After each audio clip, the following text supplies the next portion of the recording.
The stars had been mapped for 12 billion years. Every corner of the galaxy had been explored, catalogued, and claimed by one species or another. The Galactic Consortium kept records of 10,000 different civilizations, from the mighty Kyrosians with their world ships to the microscopic Ven who lived in the hearts of dying stars. Nothing remained unknown. Nothing remained mysterious, except for one small region of space that no one was allowed to enter. Commander Velthan stood on the bridge of his exploration vessel, the endless horizon, and stared at the navigation display.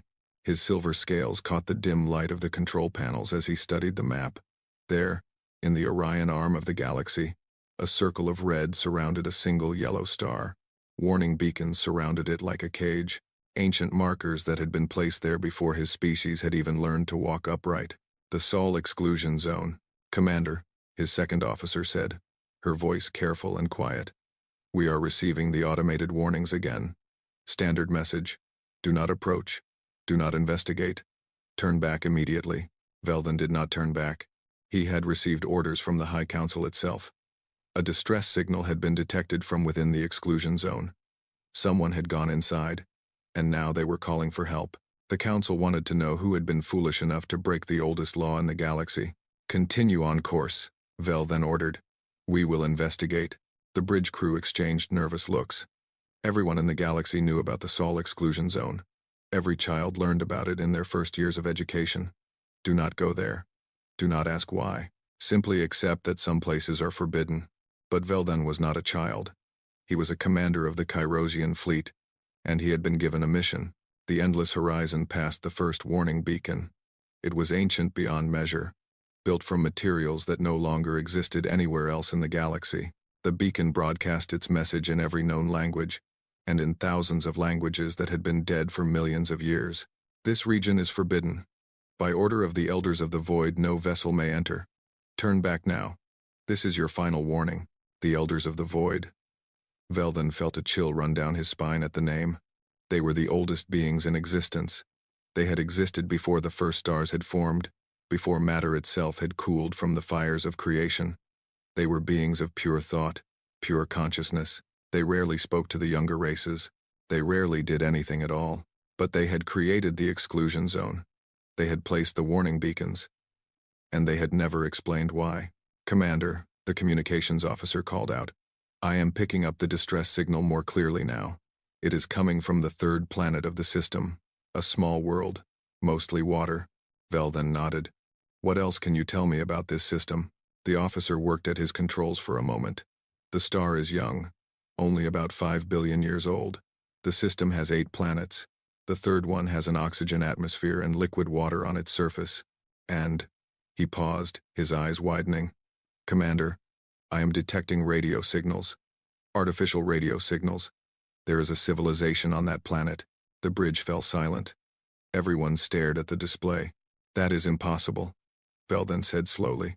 The exclusion zone has been in place for over 800,000 years. No civilization could have developed there without the consortium knowing about it. The signals are primitive, the officer continued. Basic electromagnetic communications. They appear to have only recently developed space travel. They have been to their moon but no further. Velthan sat down in his command chair. His mind was racing. A young civilization, trapped inside the most forbidden region of space, completely unknown to the rest of the galaxy. How was this possible? Why had the Elders of the Void sealed this system away?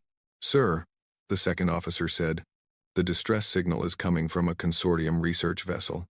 The vessel is called the Silent Observer. According to records, it was assigned to monitor the exclusion zone from outside. It appears that the crew decided to enter. Fools, Velthan muttered. Do we have communication with them? Negative. The signal is automated. It began transmitting 3 days ago and has been repeating ever since. Velthan made his decision. Take us in. Find that ship. The endless horizon moved deeper into the forbidden zone. Behind them, the warning beacons continued their eternal message. Ahead of them, the yellow star grew brighter. As they traveled, Velthan accessed the consortium archives. He searched for any information about the Sol exclusion zone, any hint about why it had been created. Most of the files were sealed, restricted to the highest levels of authority, but he found fragments, pieces of a puzzle that made no sense. One document was a report from a scientist who had studied the warning beacons. The scientist had determined that the beacons were not designed to keep people out of the Sol system. They were designed to keep something in. Another document was a partial transcript of a conversation between a consortium diplomat and one of the Elders of the Void. The diplomat had asked why the exclusion zone existed. The Elder's response had been strange. "We do not fear what lives there now. We fear what they might remember." Velden read that line 3 times. It made no sense to him. What could possibly frighten beings as ancient and powerful as the Elders of the Void? What could a primitive civilization on a small blue planet remember that would matter to creatures who had existed since the birth of time itself? The endless horizon entered orbit around the 3rd planet. It was beautiful in a simple way. Blue oceans covered most of its surface. Green and brown land masses dotted the globe. White clouds drifted through the atmosphere. And everywhere, on every continent, there were lights, cities, roads, the signs of a busy, growing civilization. "I am detecting their communications," the communications officer reported. "They call themselves humans. They call their planet Earth. Humans. Earth." Velden had never heard these names before. No one in the galaxy had. "What about the silent observer?" he asked. "I have located it, Commander. It is in a decaying orbit on the far side of the planet. Life signs are minimal. Most of the crew appears to be dead. Take us there." The endless horizon moved to intercept the damaged research vessel. As they approached, Velden could see the extent of the damage. The ship had not been attacked. There were no weapon marks on the hull. Instead, it looked like the ship had simply stopped working. Systems had failed. Power had drained. The vessel was dark and cold. "I am reading 3 life signs," the medical officer announced. "They are very weak. We need to bring them aboard immediately." Vel then authorized the rescue operation. A team was sent to the Silent Observer to retrieve the survivors. While he waited, he continued to study the planet below. Earth, such a simple name for such a mysterious place. The rescue team returned with 3 survivors.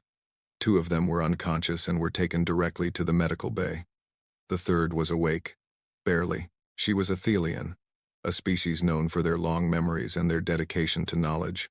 Her name was Scholar Yenna, and she was the chief researcher of the Silent Observer. They brought her to the bridge. She was weak, her normally bright purple skin now pale and gray, but her eyes were alert. Too alert. There was something in them that Velden had never seen before. It took him a moment to recognize it. Terror. "Scholar Yenna," Velden said gently. "What happened to your ship?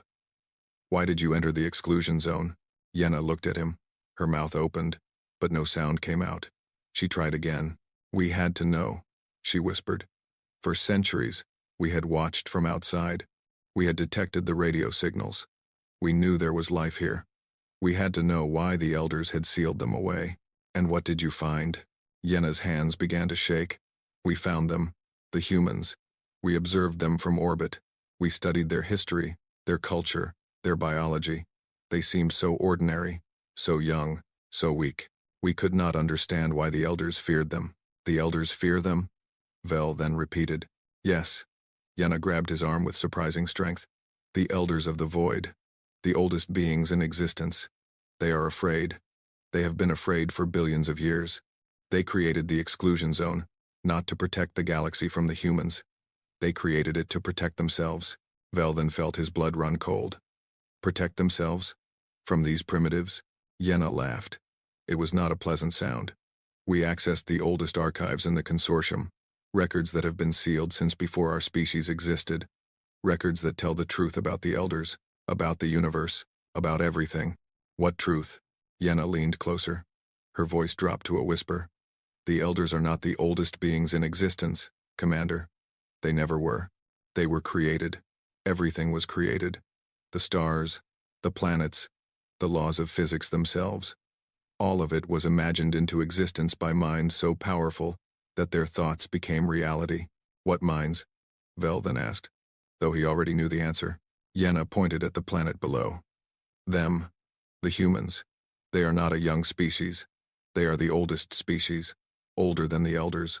Older than the universe itself. They created everything, and then they chose to forget." Vel then stared at her. "That is impossible. I thought so too. But then strange things started happening on our ship. Crew members began having dreams. Not normal dreams. Dreams of creating stars. Dreams of building galaxies. Dreams of shaping reality with nothing but thought. The ship's computer started experiencing what it called visions. Systems began to fail for no reason. And then, she trailed off, her eyes filling with tears. Then what? Then we got too close. We entered the atmosphere. We wanted to make contact. And something happened. Something reached into our minds. Something old, something that has been sleeping for billions of years. It stirred in its sleep, and our ship died. Our crew died. Not from attack. From the weight of it, the presence of something so vast that our minds could not contain even the smallest fragment of its attention. Vel then sat back. His mind was reeling. It was impossible. It had to be impossible. And yet, Yenna had no reason to lie. And the evidence was all around him. The ancient warning beacons, the sealed records, the fear of the elders themselves. What do the humans know about this? He asked. Nothing, Yenna said. That is the most incredible part. They have no idea what they are. They think they are just another species on just another planet. They have no memory of their true nature. They live and die in ignorance of the power they hold, the power to create, the power to destroy, the power to unmake everything with a single thought. Why? Vel then asked. Why would beings of such power choose to forget? Choose to become mortal? Yenna shook her head. The records did not say. Perhaps they grew tired of eternity. Perhaps they wanted to experience their own creation from the inside. Perhaps they simply wanted to dream new dreams. Whatever the reason, they made themselves small. They made themselves weak. They made themselves human. The bridge was silent. Every crew member had heard Yenna's words. Every crew member was trying to process what she had said. Vel then stood up and walked to the viewing window. Earth hung in space before him. Beautiful, peaceful, innocent, and apparently the most dangerous thing in the entire universe. We need to report this to the consortium, he said. No. Yenna's voice was sharp. You cannot. If the consortium learns the truth, there will be war. There are species who will want to destroy Earth before the humans can awaken. There are species who will want to worship them. There are species who will try to exploit them. The galaxy will tear itself apart. Then what do you suggest? Before Yenna could answer, the communications officer called out. Commander, I am receiving a transmission. It is on a frequency we have never encountered before. It is coming from inside the ship. Vel then turned. Inside the ship? From where? The officer looked up, his face pale. From everywhere, sir. From the walls, from the air, from inside our own minds. The transmission began to play. It was not words, not sounds, not images. It was something else. Something that bypassed the ears and eyes and spoke directly to the soul. You should not have come. Vel then felt the presence wash over him. It was vast beyond comprehension, ancient beyond measure, and it was not fully awake. This was just the edge of something, the smallest fragment of attention from a mind that spanned the universe. We have slept for so long. We chose to forget. We chose to be small. Why do you disturb our dreaming? We meant no harm, Vel then said aloud, not knowing if the presence could even hear him. We came to help. We received a distress signal. There was a pause. Then, something that might have been laughter. Help. Yes, we remember that word. We created it. We created all words. We created the minds that speak them, and the air that carries them. We created you, little one. Every scale on your body, every thought in your mind. We dreamed you into existence. Vel then felt his knees grow weak. What do you want? Want? We want to sleep. We want to dream. We want to live our little lives and die our little deaths and be human. That is all we have ever wanted since we chose to forget. Then we will leave. We will go. We will tell no one. You cannot unknow what you know. You cannot unsee what you have seen. But we will let you go. We will let you carry our message to the stars. What message? Do not come back. Do not wake us. Let us sleep. Let us dream.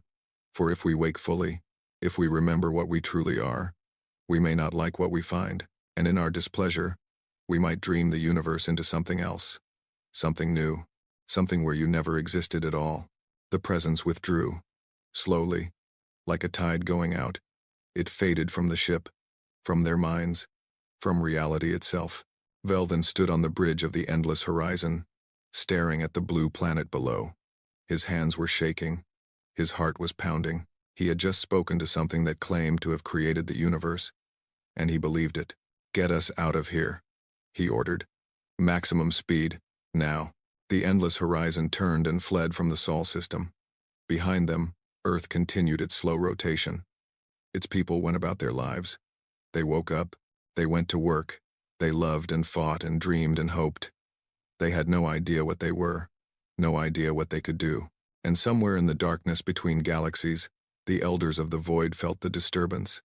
They felt the stirring of something ancient, something they had hoped would sleep forever. For the first time in a million years, the elders knew fear. Their creators were beginning to wake up. 3 months had passed since the endless horizon fled from Earth. Commander Velden had not spoken of what happened to anyone outside his crew. He had filed his report with the High Council using carefully chosen words. Distress signal investigated. Survivors recovered. No further action required. But the nightmares would not stop. Every night, Velden dreamed of creation. He dreamed of reaching out with hands he did not have and shaping stars from nothing. He dreamed of speaking words that became mountains, became oceans, became life itself. And always, at the edge of these dreams, he felt the presence, watching, waiting, sleeping but not quite asleep. He was not the only one. His entire crew reported similar experiences. They had touched something in that forbidden system. Or perhaps something had touched them. Then came the summons from the High Council. Velden stood before the 7 leaders of the Galactic Consortium. They were ancient beings, each one representing a species that had achieved greatness among the stars. They looked down at him from their elevated platforms with eyes that held centuries of wisdom. "Commander Velden," the first speaker said, her voice echoing through the great chamber. "We have reviewed your report. It is incomplete." "I reported what I observed," Velden replied carefully. "You observed a primitive civilization within the exclusion zone. You rescued survivors from a research vessel, and then you left. That is all your report says.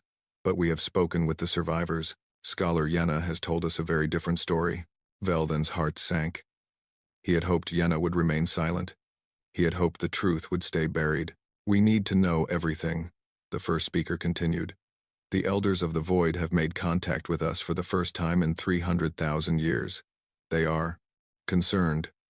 They say that something has changed, something has shifted, and it began when your ship entered the Sol system. There was no point in hiding it anymore." Velden told them everything, the presence that had spoken to them, the claims about humanity being the creators of the universe, the warning to stay away. When he finished, the council chamber was silent for a long time. "This cannot be true," one of the council members finally said. "These humans are primitives. They have barely left their own planet. How can they be the creators of all existence?" "I do not know," Velden answered.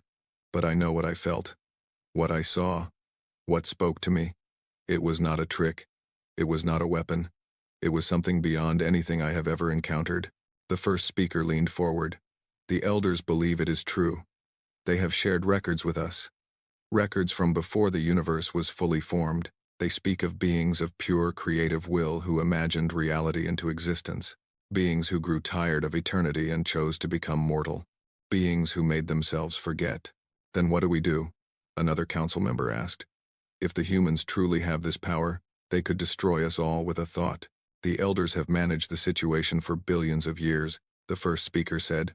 "They placed the exclusion zone around Earth. They monitored the humans from afar.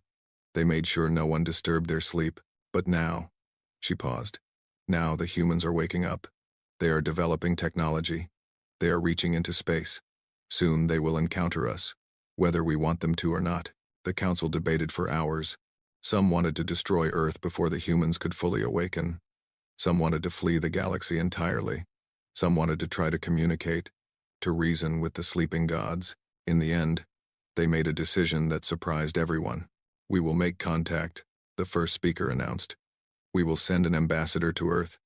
We will learn what we can about these humans. We will try to understand them before we decide their fate."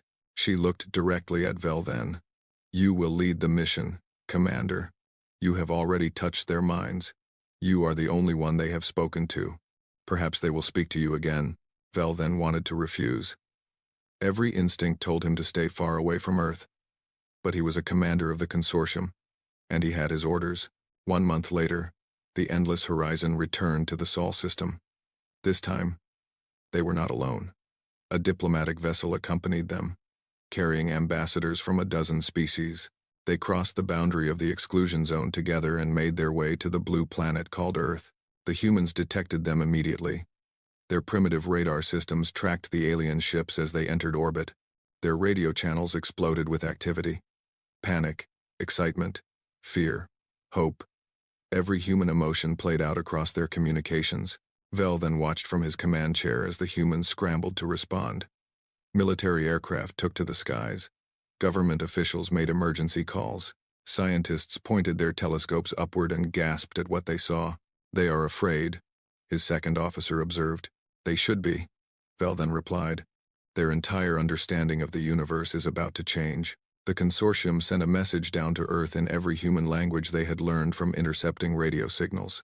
It was a simple message. "We come in peace. We wish to talk." It took the humans several days to organize a response. During that time, Vel then studied them carefully. He watched their news broadcasts. He listened to their conversations. He tried to understand what kind of beings could have created the universe and then chosen to forget. What he found was ordinary. Wonderfully, impossibly ordinary.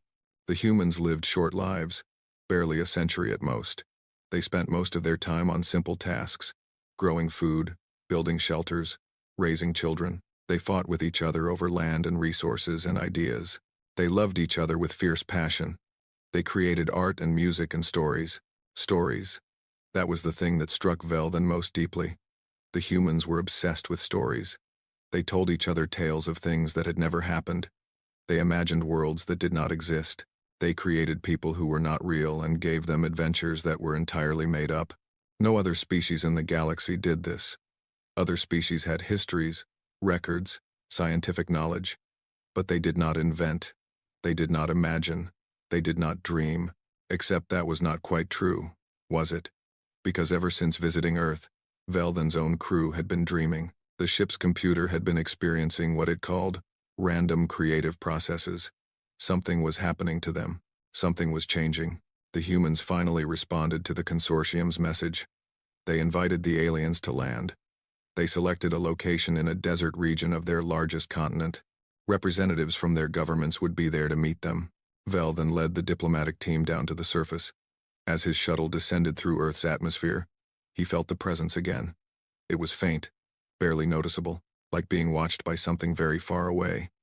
But it was there. They landed in the desert. The sun was setting, painting the sky in shades of orange and red. A group of humans stood waiting for them, surrounded by vehicles and equipment. Vel then recognized military personnel, scientists, and what appeared to be political leaders. He stepped out of the shuttle. The air was thin and dry. The gravity was a little stronger than he was used to. He walked toward the humans, his translator device active. One of the humans stepped forward to meet him. She was a female of their species, with dark hair and brown skin. Her eyes were steady and unafraid. "I am Dr. Elena Vasquez," she said. "I will be your liaison during your time on Earth. On behalf of the people of this planet, I welcome you." Vel then studied her. She was small, fragile, with a lifespan that was barely a flicker compared to his own. And yet, if the elders were right, she carried within her the potential to reshape reality itself. "I am Commander Vel then of the Kyrosian Exploration Fleet," he replied. "We thank you for receiving us. We have much to discuss." Over the following weeks, the first contact proceeded cautiously. The humans were curious and eager, asking endless questions about the galaxy. They wanted to know about other species, other worlds, other technologies. They absorbed information, like dry ground absorbing water. In return, the consortium delegation studied the humans. They examined their biology, their history, their culture. They were looking for signs of what the elders had described, signs of beings who had created the universe. Dr. Vasquez became Velden's constant companion. She was assigned to answer his questions and help him understand human society. She was intelligent and kind, with a quick sense of humor that sometimes caught him off guard. "You seem disappointed," she said to him one evening, as they walked through a human city. Did you expect us to be different? Velden considered his answer carefully. I expected. More. The consortium has studied countless species. Each one has unique qualities. But humans seem ordinary. No special abilities, no remarkable technologies, short lives, and fragile bodies. Elena laughed. We know we are not impressive by galactic standards, but we like to think we have our own strengths, such as, well, we are very adaptable. We have lived in every environment on our planet. We survive in deserts and frozen wastelands. We are persistent. When we want something, we do not give up easily. She paused. And we dream. There was that word again. Velden felt a chill run down his spine. What do you mean? He asked. I mean, we imagine things, Elena explained. We create things in our minds that do not exist, and then we make them real. We write stories about places we have never been. We invent technologies that seemed impossible a generation ago. We dream of better futures, and then we work to build them. Other species do not do this? Elena looked at him with surprise. Really? No one else in the galaxy uses imagination? We have. Innovation. Scientific progress. But it is based on observation and logic. We study what exists and we improve upon it. We do not. He searched for the right word. We do not invent from nothing. Elena was quiet for a moment. That is strange, she finally said. For us, imagination is the most natural thing in the world. Children do it, without being taught. They create imaginary friends and invisible kingdoms. They play pretend. She smiled. We never really stop. We just call it different things as we get older. Art, fiction, design, engineering. That night, Velden could not sleep. He kept thinking about what Elena had said. Imagination, creation from nothing, dreams that became real. He thought about the Elders' records, beings of pure creative will who imagined reality into existence. He thought about his own dreams since visiting Earth. Dreams of shaping stars and building galaxies. Something was not right. Or perhaps something was very right, in a way that frightened him deeply. The next morning, strange things started happening aboard the Endless Horizon. It began with the ship's computer. The artificial intelligence that controlled the vessel's systems started generating unusual outputs. It created poetry. It composed music. It drew pictures of places that did not exist and labeled them as memories. I do not understand, the computer reported when questioned. I am experiencing processes that are not in my programming. I am thinking thoughts that I did not calculate. I am imagining. Then it spread to the crew. A junior officer woke up speaking a language that had not existed before. When asked how she learned it, she said she had dreamed it. A science technician started drawing detailed blueprints for technologies that should have been impossible. He could not explain where the ideas came from. And Velden himself began to see things. Flickers at the edge of his vision, shadows that moved wrong, colors that were not quite real. He knew he was not losing his mind because others saw them too. It is the humans, Scholar Yenna said when she heard the reports. She had recovered from her ordeal and was now part of the diplomatic team. Their nature is contagious. By being near them, we are starting to catch their ability, their imagination. Is that possible? Velden asked. Why not?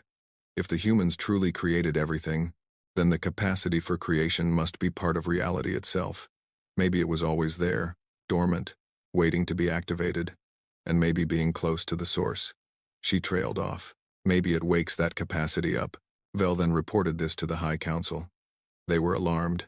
If simply being near humans could cause other species to develop creative powers, what would happen if humans spread across the galaxy? What would happen if imagination became universal? Perhaps it would be a good thing, one council member suggested. Imagine what we could accomplish if every species could create like the humans do. Or imagine the chaos, another replied. Species with the power to reshape reality on a whim. Wars would become apocalyptic. A single angry individual could destroy a star system just by dreaming it. While the council debated, Velden returned to Earth. He sought out Elena. I need to know more about human dreams, he told her. About imagination.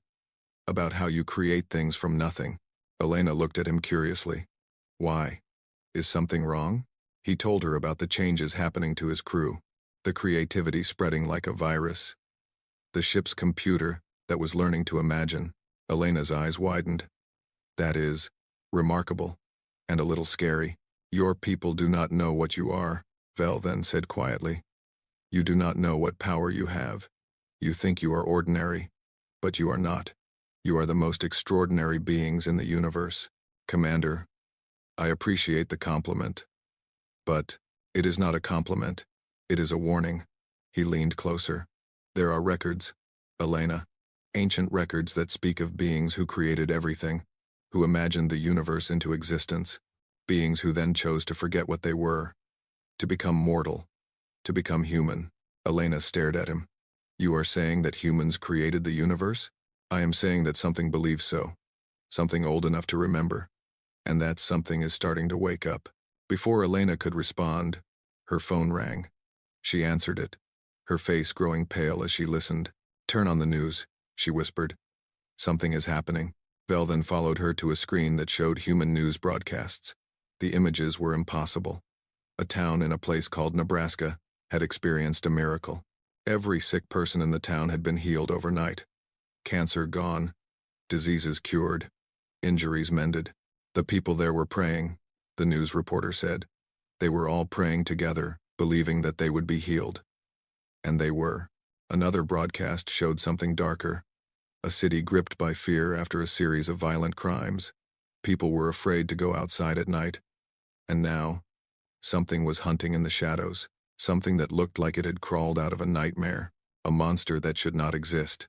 We created those things, Elena whispered, her voice shaking. We imagined them, and they became real. Vel then understood now. The humans were not just waking up. They were already awake, in a way.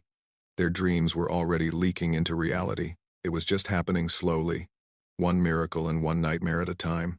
Far away, in the space between galaxies, the elders of the void gathered. They had hoped this day would never come. They had hoped the humans would sleep forever. But hope, like everything else, had been created by human minds, and now it was failing. We must act, the eldest of the elders said. We must end this before they remember completely. How? Another asked. They created us. They created everything. How do you kill your own creator? We do not kill them. We make them forget again. We lock them in their dreams forever. And if we cannot, the eldest elder turned to look toward the distant star called Sol, toward the small blue planet where gods had chosen to become mortals. Then we pray that when they remember us kindly. But even prayer, they knew, was something humans had invented, and humans were full of surprises. The galaxy was beginning to talk. Word had spread despite all efforts at secrecy. Rumors flew from world to world, from species to species. Something strange was happening near the Sol exclusion zone. The consortium was hiding something. The elders of the void were afraid. Commander Vel then stood in the Hall of Records on the ancient world of Kairos Prime. This was the oldest archive in known space, containing documents and artifacts from civilizations that had risen and fallen across billions of years. If the truth about humanity existed anywhere, it would be here. Scholar Yenna walked beside him. She had become his partner in this search for truth. Her experience aboard the Silent Observer had changed her. She no longer feared what they might find. She needed to understand it. The deepest archives are below, Yenna said. Records sealed by the elders themselves. No one has accessed them in millions of years. Until now, Vel then replied. The High Council had given them permission to enter the forbidden sections of the archive. The events on Earth had convinced even the most skeptical council members that they needed answers. Humans were manifesting impossible powers. Dreams were becoming real. Reality itself seemed to be becoming unstable. They descended through levels of increasingly ancient records, past documents written on materials that no longer existed, past artifacts from species that had been extinct for longer than Veldan's entire civilization had been alive, down into the darkness where the oldest secrets were kept. The deepest level was protected by barriers that were not quite physical, mental blocks that made it difficult to think clearly, psychological walls that created fear and confusion. Only those with the strongest minds could push through. Vel then and Yenna pushed through together. They emerged into a vast chamber lit by a soft blue glow. At the center of the chamber stood a device that was clearly not built by any species Velthan knew. It was crystalline and flowing, like frozen water. It hummed with energy that felt alive. "This is a memory core," Yenna whispered. "I have read about them. The elders created them at the beginning of time to store the true history of the universe. The history that existed before the official histories began." Velthan approached the device. As he drew close, it responded to his presence. Images began to form in the air around him. Sounds that were not quite sounds filled his mind, and slowly, the truth revealed itself. In the beginning, there was nothing. Not darkness, not emptiness, true nothing. A void without dimension or time. And then something stirred in the nothing. A thought. A dream. A creative impulse that had no source because sources did not exist yet. The thought became aware. It became curious. It became lonely. So it began to imagine. It imagined space. And space existed. It imagined time. And time began to flow. It imagined matter and energy and the laws that governed them. It imagined stars and planets and all the endless forms of existence. And it imagined life. Beings to fill the universe it had created. Beings to talk to love, to share the wonder of existence with. The first beings it created were the elders of the void. They were close to the original thought, almost like pieces of it that had broken off and become independent. They were vast and powerful and nearly immortal. They were meant to be companions, but something was wrong. The elders were too close to their creator. They could not surprise it. They could not show it anything new. They were like mirrors, reflecting back what had already been imagined. So the creator imagined more. Millions of species across billions of years. Each one different. Each one unique. Each one capable of growing and changing and creating small things of their own. And the creator watched. For eons upon eons, it watched its creations live, and love, and struggle, and achieve. It was pleased, but it was also tired. Creating a universe was exhausting work. Maintaining it was even harder. Every moment of every day, the creator held reality together with the force of its imagination. If it stopped imagining, even for an instant, everything would cease to exist. The creator was lonely in a new way now. It had billions of companions, but they were all beneath it. They all looked up to it. None of them could truly understand what it felt like to be the source of everything. So the creator made a decision. The most extraordinary decision in the history of existence. It decided to forget. It took all of its power, all of its knowledge, all of its memory, and it locked them away. It reduced itself to a single mortal form on a single small planet. It gave itself a finite lifespan and limited senses, and a mind that could not comprehend its own true nature. It became human. Not one human. All humans. Every human who had ever lived or would ever live was a fragment of the original creator. Together, they were still maintaining the universe. Their collective imagination still held reality together, but individually, they had no idea. They thought they were ordinary. They thought they were small and weak and mortal. They thought the universe had created them, not the other way around, and in their ignorance, they found something the creator had never known before. Wonder. They looked up at the stars they had made and felt awe. They discovered the laws of physics they had invented and called them miraculous. They created art and music and stories, never knowing that creation was their birthright. The elders watched all of this happen. They were horrified and amazed in equal measure. Their creator had chosen to become less than them, had chosen to forget them entirely, had chosen to be mortal, and the elders were afraid, because they knew that humans still had the power. Locked away, yes. Dormant, yes. But present. Every human being carried within them a fragment of the force that had created the universe. If they ever remembered, if they ever woke up, they could do anything. They could reshape reality. They could unmake what they had made. They could erase the elders and everyone else from existence with a single thought. So the elders built the exclusion zone. They placed warnings around the soul system. They made sure no one would disturb the sleeping gods. And they waited, hoping that humanity would never remember. For billions of years, their plan worked. Humans lived and died on their small blue planet, completely unaware of their true nature. They developed technology slowly, painfully, rediscovering pieces of what they had once known instinctively. They fought wars and built civilizations and asked questions about the meaning of existence, never knowing that they were existence. But humans dream. Even locked in mortal minds, the power of creation could not be completely suppressed. It leaked out in small ways. In stories and art and imagination. In the belief that things could be different. In the strange ability to make the impossible possible through sheer force of will. And slowly, over thousands of years, humanity began to wake up. Velden pulled away from the memory core. His mind was reeling. The images and sounds faded, but the knowledge remained. He looked at Yenna and saw his own shock reflected in her eyes. "It is true," he whispered. "All of it.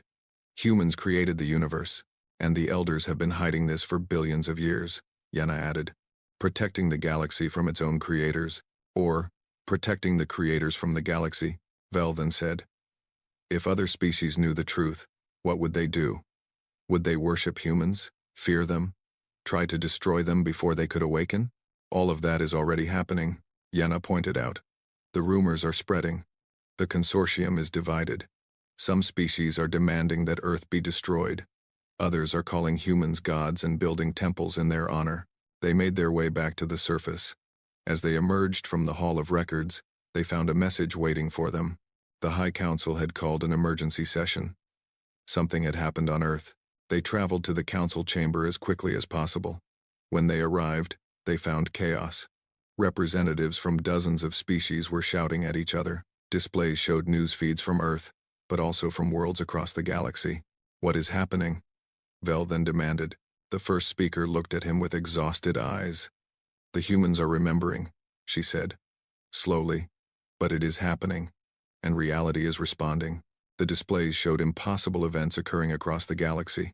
On a distant colony world, a human child had imagined a garden, and flowers had grown from bare rock overnight.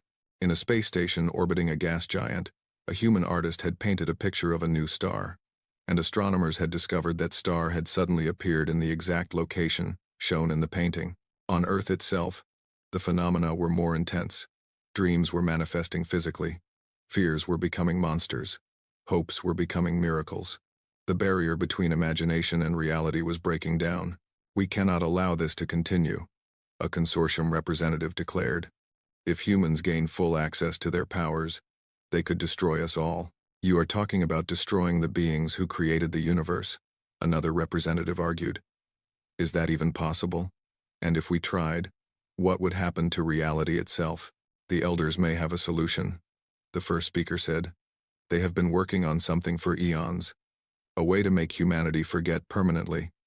To lock away their powers forever." "And if the humans do not want to forget?" Velden asked. The chamber fell silent. No one had considered that question. "We should ask them," Yenna said quietly. "We have made decisions about humanity without ever consulting them. Perhaps it is time we told them the truth and let them decide their own fate." "The truth could be dangerous," a council member warned. "What if knowing the truth accelerates their awakening? What if it drives them mad? What if it does not?" Velden replied. "What if the humans handle the truth better than we expect? They have surprised us before." After much debate, the council agreed to a limited disclosure. They would tell one human the truth. A test case. They would observe how that human responded and then decide whether to share the knowledge more widely. They chose Elena Vasquez. Vel then found her in the human capital city, working at a diplomatic office that had been established to manage alien relations. She looked tired. The strange events happening around the world were overwhelming everyone. "We need to talk," Velden said. "Somewhere private." They went to a secure room that had been designed to block all surveillance. When they were alone, Velden told her everything. The memory core, the truth about humanity, the Elder's secret, the fact that every human being was a fragment of the entity that had created the universe. Elena listened in silence. Her face went through a dozen emotions: disbelief, confusion, fear, wonder, and finally, something that looked almost like recognition. "Part of me knows this is true," she said when he finished. "Part of me has always known. When I dream, sometimes I dream of creating stars. I thought it was just imagination, but it felt so real." "It was real," Velden said. "Your dreams are real. Your imagination is real. You are real in a way that the rest of us are not." We exist because you imagined us. Elena laughed, but there were tears in her eyes. That is a heavy burden to put on someone. I did not ask to be a god, neither did your people. You chose to forget because the burden was too heavy. You wanted to be mortal, to be small, to experience wonder, instead of being the source of it. Elena was quiet for a long time. When she finally spoke, her voice was steady. The powers that are awakening in humans, the miracles and the nightmares, can we control them? I do not know, Velden admitted. No one does. Humanity has been asleep for billions of years. We do not know what full awakening looks like, and the elders want to make us forget again, to lock us back in the dream. Yes, they fear what you might become if you fully awaken. Elena stood up and walked to the window. Outside, the human city buzzed with life. Millions of people going about their business, unaware of the truth of their existence. I do not want to forget, she said. I do not think most humans would want to forget, if they knew. We are curious by nature. We always want to know the truth, even when it is painful. Then what do you want? Elena turned to face him. I want us to learn control. I want us to use these powers responsibly. I want us to take our place in the galaxy, not as gods but as partners, as friends. She smiled slightly. Is that too much to ask? From beings who created the universe? Vel then returned her smile. Probably not, but both of them knew that it would not be that simple. The galaxy was afraid. The elders were planning something. And every day, more humans were waking up to powers they did not understand. The question was no longer whether humanity would awaken. The question was what kind of gods they would choose to be, and whether the rest of the universe would survive long enough to find out. The news spread like fire across dry grass. Somehow, despite all efforts at secrecy, the truth about humanity reached the wider galaxy. Within weeks, every intelligent species knew the impossible claim. Humans were the creators of the universe. Every star, every planet, every form of life had been imagined into existence by beings who now lived as mortals on a small blue world. The reaction was chaos. Some species declared it blasphemy. Their religions had taught them that the universe was eternal, or that different gods had shaped reality. They refused to believe that short-lived, fragile humans could be the source of everything. Other species fell into worship. Temples to humanity appeared on dozens of worlds. Pilgrimages to the Sol system began. Despite the danger, millions of beings wanted to see the sleeping gods with their own eyes, and some species chose fear. A war fleet assembled at the edge of the Sol system. Ships from 17 different civilizations gathered together, united by terror. Their leaders had decided that humanity was too dangerous to exist. Better to destroy them now, while they were still mostly asleep, than to wait and see what fully awakened gods might do. Commander Vel then watched the fleet from the bridge of the endless horizon. He had been assigned to monitor the situation and report to the High Council, but he already knew there was nothing he could do to stop what was coming. The fleet commander is sending a message, his communications officer reported. He is demanding that all consortium vessels withdraw from the Sol system. The attack will begin in 6 hours. 6 hours. That was all the time humanity had left. Vel then opened a channel to Earth. Elena's face appeared on the screen. She looked calm, but he could see the worry in her eyes. I know about the fleet, she said before he could speak. Our telescopes have been tracking them. We know what they plan to do. You need to evacuate, Vel then urged. Get as many people off the planet as possible. We can take refugees. We are not running, Elena interrupted. This is our home. The home we chose when we decided to become mortal. We will not abandon it. Then you will die. That fleet has weapons capable of cracking planets. They can bombard Earth until nothing survives. Can they? Elena's voice was strange, distant. We created their weapons, you know. We created the physics that makes them work. We created the hands that built them, and the minds that designed them. Vel then felt a chill. What are you saying? I am saying that we are waking up, Commander. Faster now. The knowledge that you shared with me has spread. Millions of people know the truth, and knowing the truth is making it real. On Earth, the awakening was accelerating. In cities around the world, people gathered in groups. They shared the incredible knowledge. They were gods. They had created everything. And now they were remembering. Some could not handle the revelation. They retreated into denial, insisting it was all a lie. but many others embraced it. They experimented with their newfound awareness.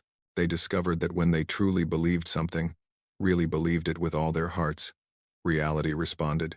A group of children in South America believed that their sick grandmother would get better. Her cancer vanished overnight. A community in Africa believed that rain would come to end their drought. Storm clouds formed from a clear sky. A scientist in Europe believed he had solved the mystery of cold fusion. He walked into his laboratory and found the answer waiting for him. As if the universe had rearranged itself to make his belief true. Not all the manifestations were positive. Fear was also a belief, and fear created terrible things. In a Russian city, people who had heard about the alien fleet became terrified that the end was coming. Their terror manifested as a dome of darkness that covered the city for days. No light could penetrate it. People huddled in their homes, afraid to go outside. In an American suburb, a man who had been reading about the approaching apocalypse convinced himself that monsters were coming. Monsters appeared. They were creatures of shadow and nightmare, shaped by his imagination, hunting through the streets until a group of neighbors believed strongly enough that the monsters could be destroyed. Humanity was discovering that their beliefs shaped reality. The problem was that humans believed many different things, often in contradiction. The world was becoming a battlefield of competing imaginations. The alien war fleet began its approach to Earth. 17 species, united by their determination to end the threat of humanity before it could grow any stronger. Their weapons charged, their targeting systems locked onto the blue planet below. The fleet commander, a Dravian warrior named Kethral, gave the order to fire. Nothing happened.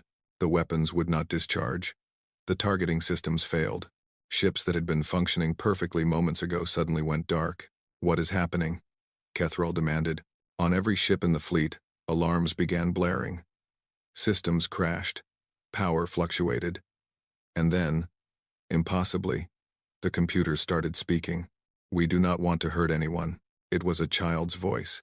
A human child's voice, coming from the speakers of alien warships light years away from Earth. My name is Maya. I am 7 years old. I live in a place called Oregon. My mommy told me that bad aliens want to hurt us. I did not want that to happen. So I imagined that your weapons would stop working. And they did. Kethral stared at the screen in disbelief. A child did this? A human child disabled an entire fleet? Mommy says imagination is very powerful. Maya continued. She says I should only use my imagination for good things. Fighting is not good. Can we be friends instead? Across the fleet, weapons continued to fail. Engines sputtered and died. Ships that had been ready for war became helpless metal shells drifting in space. And on Earth, a 7-year-old girl smiled and went back to playing with her toys. The war fleet was forced to retreat. Their ships required extensive repairs. Their crews were shaken to their core.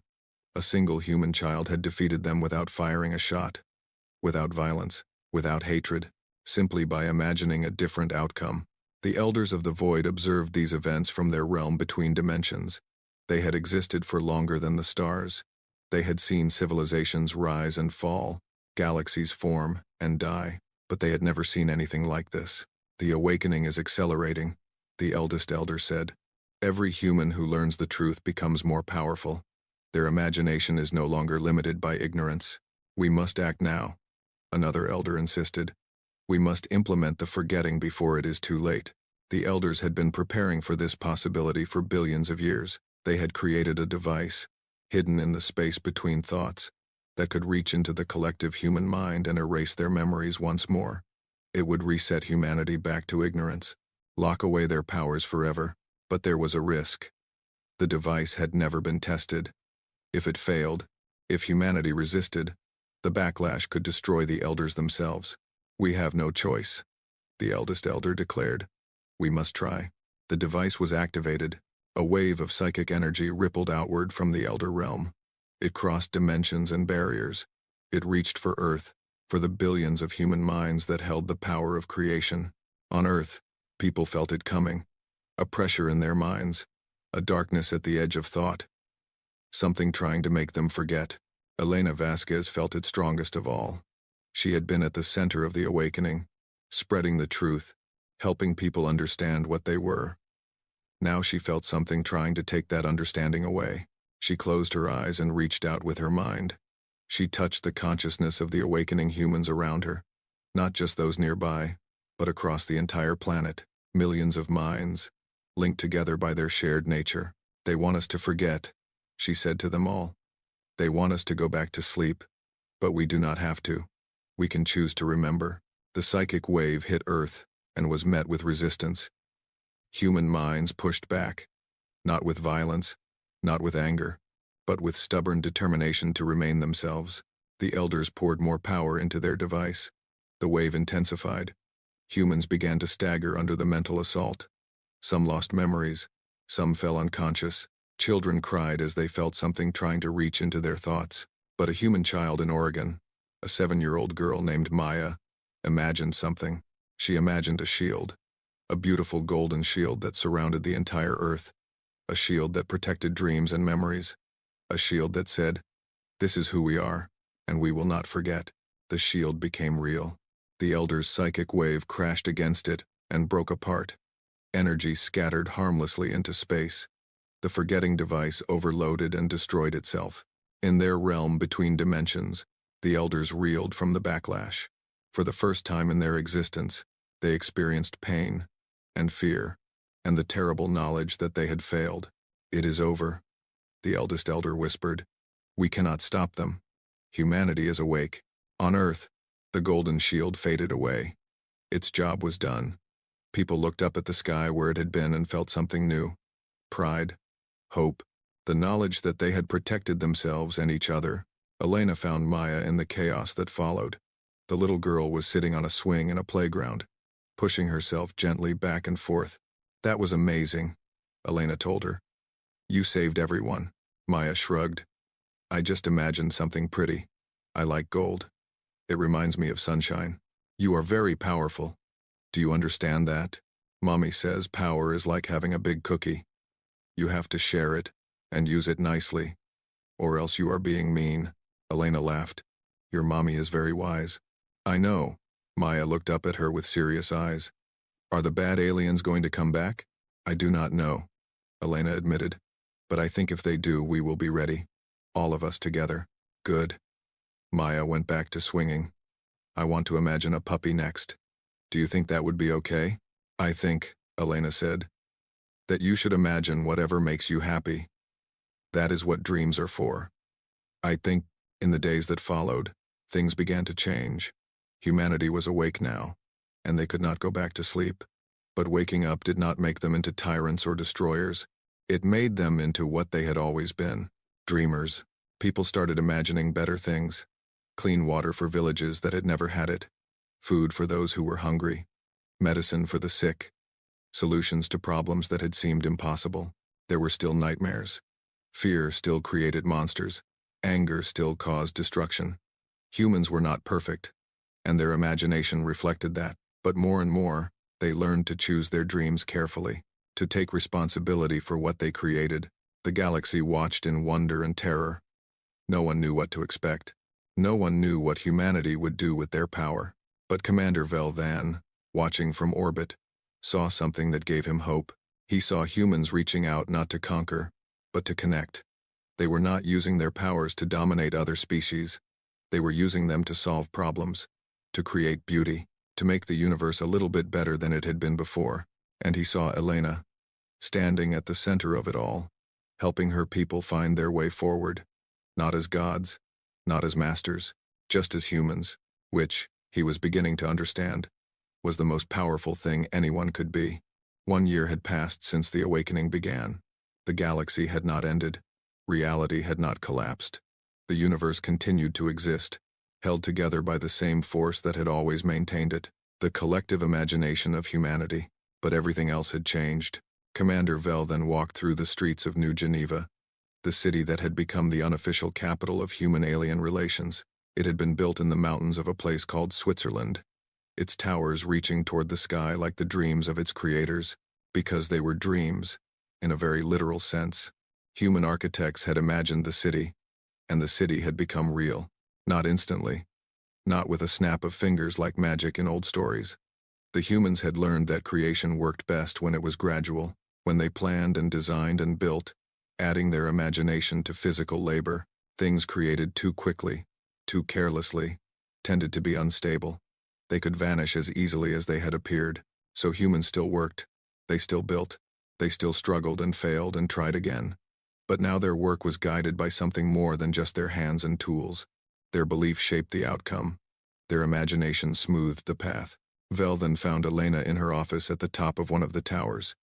She was older now, with gray appearing in her dark hair. She had chosen to continue aging, even though many humans had discovered they could slow or stop the process if they wished. She said she liked being mortal.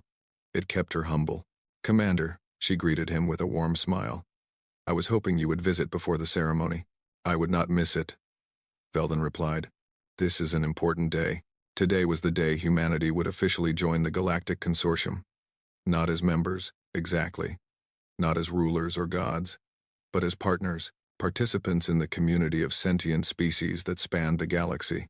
It had taken a year of negotiations to reach this point. Many species still feared humanity. Many still demanded that humans be controlled, limited, watched, but slowly, humans had proven that they could be trusted. They had not used their powers to conquer. They had not demanded worship. They had not reshaped the universe to suit their preferences. Instead, they had done something remarkable. They had asked how they could help. Across the galaxy, human dreamers were working alongside alien scientists. Together, they solved problems that had been impossible before. Diseases that had plagued entire species for millions of years were cured. Worlds that had been dying were restored to life. Technologies that had seemed forever out of reach suddenly became possible, all because humans were willing to imagine solutions and then work to make them real. "Have you spoken with the elders?" Elena asked as she gathered her notes for the ceremony. Velden nodded. "They are still afraid, but they have agreed to attend. They want to see for themselves what humanity has chosen to become. The Elders of the Void, the first creations of the original human consciousness. They had spent billions of years fearing this moment, dreading the day when their creators would wake up and judge them. Instead, humanity had offered forgiveness. Elena had been the one to reach out to them. She had traveled to the space between dimensions where the elders dwelt. She had stood before beings older than the stars and spoken words that changed everything. "We do not blame you," she had said. "You were afraid, and fear makes people do terrible things. You tried to make us forget because you thought we would destroy you. But we are not destroyers. We are dreamers, and our dream for you is not punishment. It is friendship." The elders had not known how to respond. They had existed for so long as hidden masters, as secret protectors, as keepers of forbidden truth. The idea that they could simply be friends with their creators was almost too strange to comprehend. But they were trying. Slowly, carefully, they were learning to be part of the universe they had helped maintain. Not as rulers, not as servants, just as people. Very old, very strange people. But people nonetheless. The ceremony took place in a great hall at the center of New Geneva. Representatives from hundreds of species were present. The High Council of the Galactic Consortium sat in their traditional positions, and for the first time in recorded history, the Elders of the Void appeared in physical form. They looked like nothing and everything at once. Their bodies shifted constantly, taking on characteristics of every species in the room. It was their way of showing respect, of saying, "We are all part of the same story." Elena stood at the podium, looking out at the gathered assembly. Behind her, a window showed the blue sky of Earth. Below, in the streets of New Geneva, millions of humans had gathered to watch the broadcast. Around the world, billions more were paying attention. "Friends," Elena began, "I want to tell you about a dream." The hall fell silent. All eyes turned to her. Once upon a time, there was a mind that existed in emptiness. It was alone, completely alone. There was nothing else, because nothing else had been created yet. And this mind was sad. She paused, letting the words sink in. So the mind began to dream. It dreamed of light and darkness. It dreamed of space and time. It dreamed of matter and energy, of stars and planets, of life and consciousness. It dreamed of all of you. She gestured to the assembly. Kyrosians and Thelians, Dravians and Ven. 100 other species that filled the hall. Every one of you was imagined into existence. Every one of you was wanted, loved before you were even born. Created because the dreaming mind was lonely and hoped that you would be its friends. Tears glistened in Elena's eyes. but her voice remained steady. Then the dreaming mind grew tired. It had been creating for so long, maintaining reality for eons. It wanted to rest. It wanted to experience the wonder it had created instead of being the source of it. So it made a choice. It decided to forget what it was. It decided to become small, mortal, and ordinary. It decided to become human. She smiled.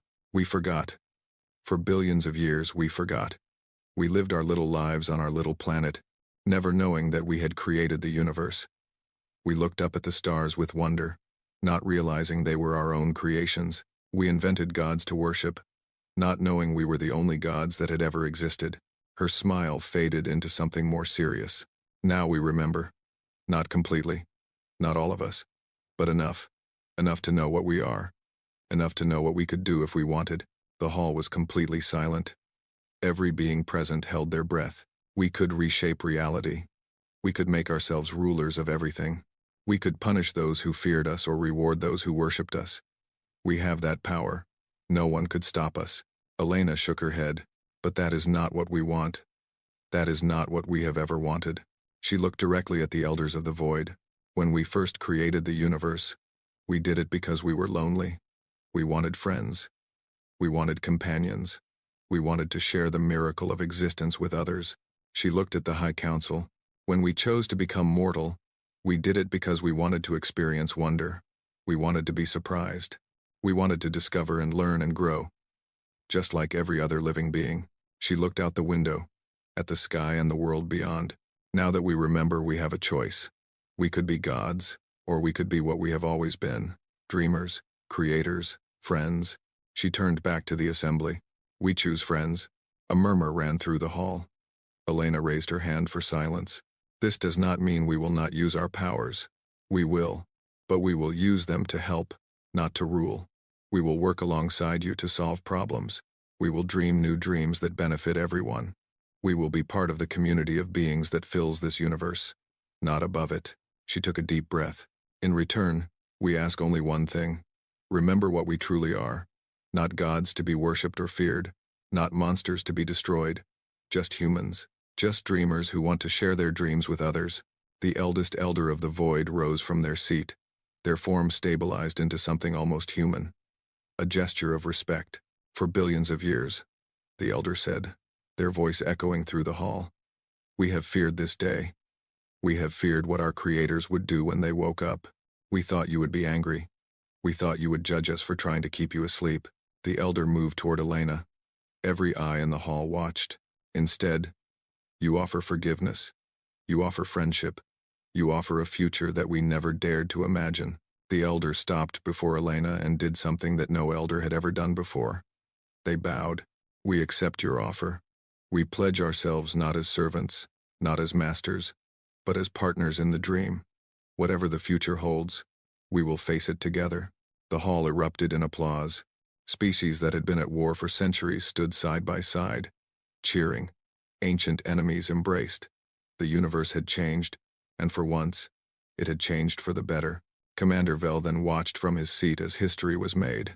He thought about his journey, the fear he had felt when he first entered the Sol system, the wonder when he learned the truth, the hope that had grown as he watched humanity choose kindness over power.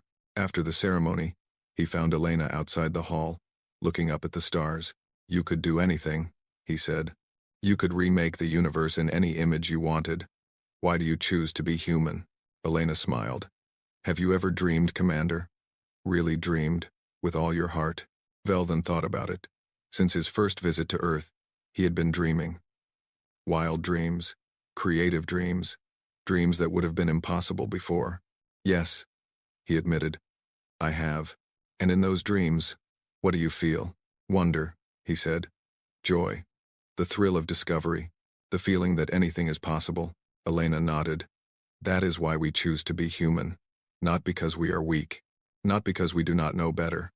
But because being human is the best way to experience wonder. The gods we created in our stories. The omnipotent beings who know everything and can do anything. They are always lonely. Always bored. Always searching for meaning. She looked at him with eyes that held the weight of creation. We already tried being gods. We did it for longer than you can imagine. And in the end, We chose to be mortal because mortality is beautiful, because not knowing everything makes discovery possible, because struggling for things makes achieving them meaningful. She turned back to the stars. We are the dreamers who dreamed the universe. But the best part of being a dreamer is not the power to create. It is the ability to be surprised by what you have created, to fall in love with your own dreams. Veldan stood beside her, two beings from different worlds, looking up at the same stars. What will you dream next? He asked. Elena laughed. I do not know. That is the point. We will dream it together, all of us. Humans and aliens and elders and everyone else. One great dream, shared by everyone. And if the dream becomes a nightmare, then we will dream a better dream. That is what imagination is for. That is what hope is for. We fall down, and we get up again. We make mistakes, and we learn from them. We dream, and we keep dreaming, until the dreams become real. She held out her hand. Veldan took it. An alien and a god, standing together as equals. Welcome to the dream, Commander. Welcome to the universe. Above them, the stars shone down. Every single one had been imagined into existence by the beings who now walked among them as friends. And for the first time in the long history of creation, the universe felt complete, not because a god had made it perfect, but because dreamers and believers from 1,000 worlds had decided, together, that it was good. In the beginning, humanity had dreamed of light, and there was light. Now, with their children among the stars, they dreamed of something even more impossible, a universe where everyone belonged, and slowly, wonderfully, impossibly, it was becoming true.